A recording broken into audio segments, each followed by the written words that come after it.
Hello dear students, welcome to my channel JKAS education info. आज इस video में हम क्लास 11th के ज़ूलॉजी का मॉडल टेस्ट पेपर और एक बार डिस्कस करने वाले हैं। ये मॉडल पेपर हमने इससे पहले भी एक वीडियो में डिस्कस किया था, लेकिन उस वीडियो में मैं आपके साथ पेपर पैटर्न डिस्कस करना भूल गया था। इस साल जो पेपर पैटर्न है वो चेंज हो गया है। जो लास्ट ईयर का पेपर पैटर्न है वो इस साल नहीं होगा। इस साल पेपर पैटर्न जो होगा वो इसी मॉडल टेस्ट पेपर के अकॉर्डिंग ही आएगा। लास्ट ईयर के पेपर पैटर्न में और इस साल के नए पेपर पैटर्न में क्या डिफरेंसेस हैं, क्या चेंजेस लाई गई हैं, वो हम सेक्शन वाइज डिस्कस करेंगे। इस साल भी जो पेपर होगा वो 35 मार्क्स का होगा और टाइम इसमें 1.5 घंटे का होगा। अगर आप चैनल पर नए हो तो चैनल को सब्सक्राइब करना और वीडियो को शेयर भी करना। अब पहले सेक्शन ए के क्वेश्चन को डिस्कस करेंगे। जो ओल्ड पेपर पैटर्न है, प्रीवियस ईयर का पेपर पैटर्न था, उसके सेक्शन ए में सिर्फ 2 क्वेश्चन पूछे जाते थे और उन 2 क्वेश्चन के 2 मार्क्स होते थे।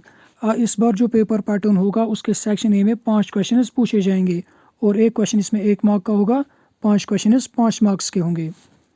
अब क्वेश्चन को डिस्कस करते हैं। Question number 1, tissue level of organisation is found in.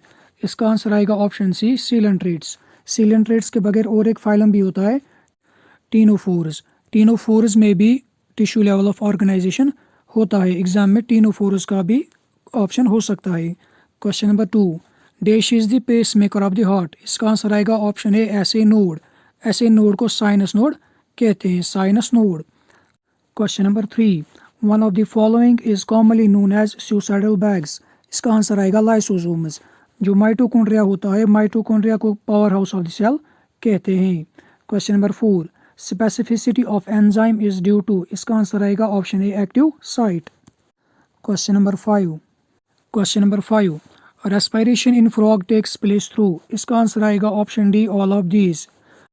Frogs के जो लार्वे होते हैं वो गिल्स से रेस्पायर करते हैं। इसके बाद जब ये लार्वे एडल्ट स्टेज में पहुंचते हैं तब तक इनमें लंग्स डेवलप हो जाते हैं, फिर ये लंग्स से रेस्पायर करते हैं। जो गिल्स होते हैं ये एडल्ट फ्रॉग्स में एब्सेंट होते हैं, ये एडल्ट फ्रॉग्स में नहीं पाए जाते। सेकेंड रेस्पिरेशन, जब फ्रॉग वाटर में फुली सबमर्ज्ड होते हैं उस वक्त ये स्किन से रेस्पायर करते हैं।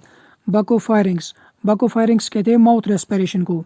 जब फ्रॉग्स अर्थ पर होते हैं या वाटर में पार्टली सबमर्ज्ड होते हैं उस वक्त ये बकोफायरिंग से रेस्पायर करते हैं, माउथ से रेस्पायर करते हैं। एग्जाम्स में अगर ऑप्शन डी में ऑल ऑफ दिस की जगह बोथ बी एंड सी लिखा होगा उस वक्त आप ऑप्शन डी में बोथ बी एंड सी को टिक करोगे। अदरवाइज अगर ऑल ऑफ दिस होगा तो उस वक्त आप ऑल ऑफ दिस को टिक करोगे। अब डिस्कस करते हैं सेक्शन बी के क्वेश्चंस को। ज़ूलॉजी का जो ओल्ड पेपर पैटर्न था उसके सेक्शन बी में 4 क्वेश्चंस पूछे जाते थे। एक क्वेश्चन उसमें 2 मार्क का होता था, टोटल इसमें 8 मार्क्स होते थे। और सेक्शन बी जो था ओल्ड पेपर्स का, उसमें एक क्वेश्चन में और पार्ट ज़रूर होता था। लेकिन जो इस बार आपका नया पेपर पैटर्न होगा उसमें 5 क्वेश्चन पूछे जाएंगे। एक क्वेश्चन 2 मार्क का होगा, टोटल इसमें 10 मार्क होंगे। इसमें और पार्ट इस बार नहीं होगा और इनका आंसर 20 to 30 वर्ड्स में लिखना होगा। अब देखते हैं सेक्शन बी में कौन से क्वेश्चंस दिए गए हैं। Question number 6, differentiate between national park and wildlife sanctuary. Question number 7, mention the characteristic features of chordates. Question number 8, how saturated fatty acids are different from unsaturated fatty acids. Question number 9, distinguish between prokaryotic and eukaryotic cell.